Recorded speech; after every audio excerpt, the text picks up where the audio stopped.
So ఇప్పుడు AP పాలిసెట్‌కి వెళ్ళే వాళ్ళు ఈ 10థ్ క్లాసు పాస్ అయ్యి ఏపీ పాలిసెట్ ఎగ్జామ్ రాసారు కదా! సో రాసిన తర్వాత రిజల్ట్ వచ్చింది. ఇక కౌన్సెలింగ్ మాత్రం మిగిలిందనమాట. ఇదంతా ఎందుకు చేస్తున్నారు?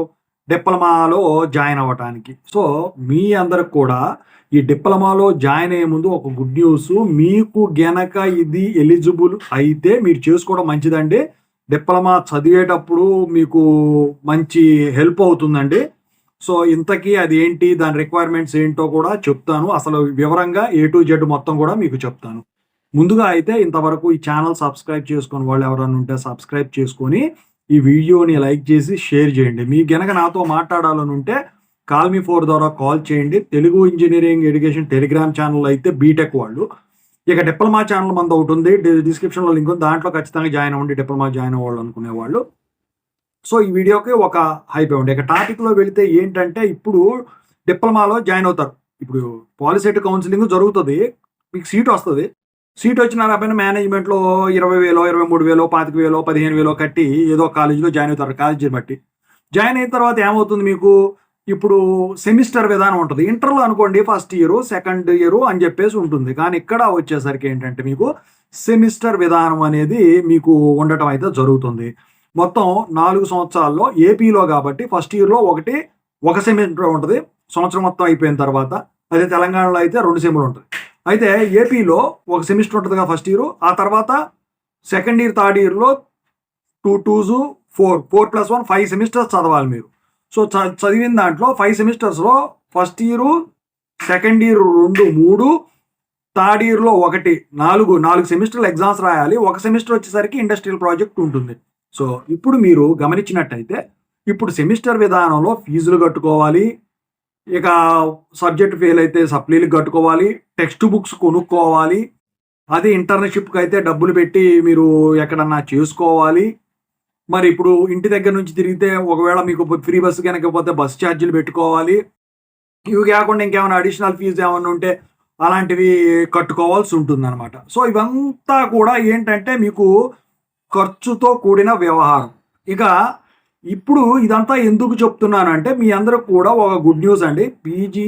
పాలిసెట్ కౌన్సిలింగ్‌కి ఎళ్ళే ముందు ఖచ్చితంగా అయితే ఇది అప్లై చేసుకొని వెళ్ళండి. నేను చెప్పే ఎలిజిబిలిటీ గనక మీరు ఉన్నట్టయితే.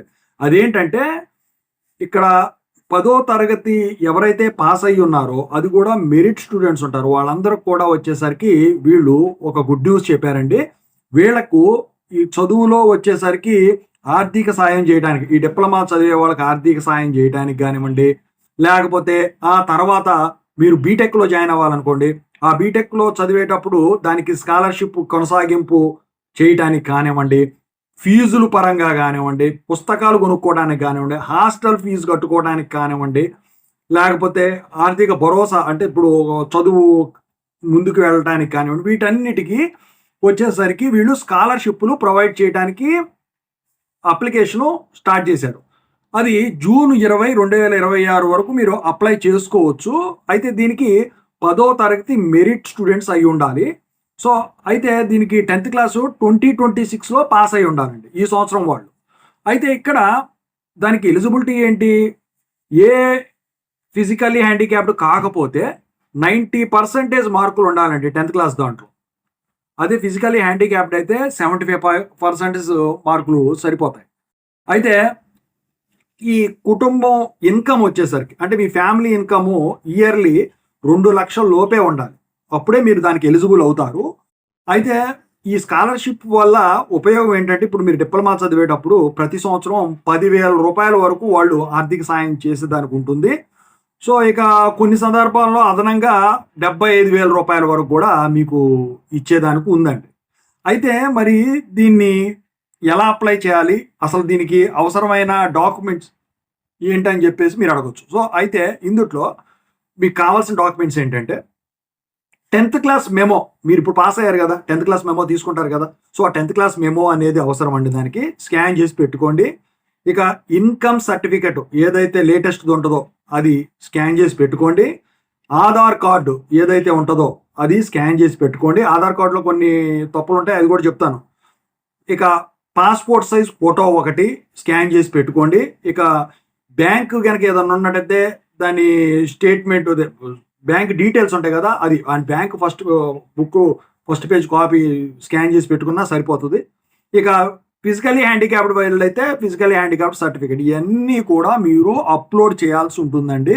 అది కూడా జూను 20వ తారీఖు 2026 లోపు. అయితే ఆ స్టూడెంట్ రిజిస్ట్రేషన్ లింకు, స్పాన్సర్ లింకులు అని 2 ఉంటాయండి ఆ వెబ్సైట్లో. ఏ వెబ్సైట్ అది? vidyadan.org/register. సో ఇక్కడ మీకు కనిపిస్తుంది చూసారా, అదేనమాట. సో దాంట్లోకి వెళితే అక్కడ 2 ఆప్షన్లు ఉంటాయి. ఒక సైడు స్టూడెంట్ ఆప్షన్ ఉంటుంది, ఇంకొక సైడ్ వచ్చేసరికి స్పాన్సర్ ఆప్షన్ ఉంటుంది. స్టూడెంట్ ఆప్షన్ మీద క్లిక్ చేయాలి మీరు. స్పాన్సర్ అంటే మీకు ఎవరైతే స్పాన్సర్షిప్ ఇస్తున్నారో, డబ్బులు ఆర్థిక సాయం చేస్తున్నారో వాళ్ళ కింద వస్తుంది. అంటే ఇప్పుడు ఈ వెబ్సైట్ చూస్తారు విద్యాదాన్లో పలానా ఇంతమంది ఉన్నారా, అతని స్పాన్సర్షిప్ ఇస్తా అని చెప్పి ఆ స్పాన్సర్షిప్ లింక్లో వాడిపోతారు.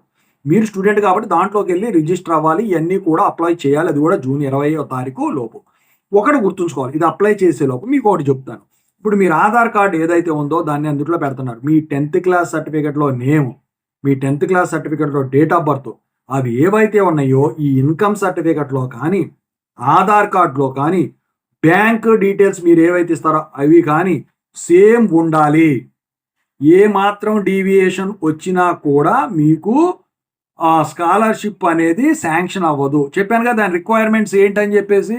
మీరు కనుక నిజంగా ఎలిజిబుల్ అయినట్టయితే ఖచ్చితంగా అప్లై చేసుకోమనే చెప్తాను.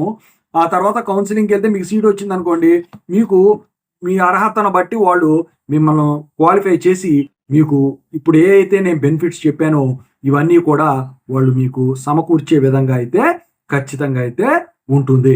నేనేదో ఉత్తునే చెప్పట్లేదండి, అది నిజంగానే జరుగుతుంది. అది ఖచ్చితంగానే మీరు కనుక ఎలిజిబుల్ అయితే మీ అందరికి కూడా ఇస్తారు. సో ఇలా మీరు దేనికి కావాలన్నా కూడా మీకు ఆర్థిక సాయం అనేది అందడం అయితే జరుగుతుంది. ఇది ఎందుకు చెప్తున్నానంటే అండి, సాధారణంగా నేను ఎలాంటి వీడియో చేయను, కాకపోతే డిప్లొమా వాళ్ళకి వచ్చేసరికి ఖర్చులు చాలా ఎక్కువ ఉంటాయి.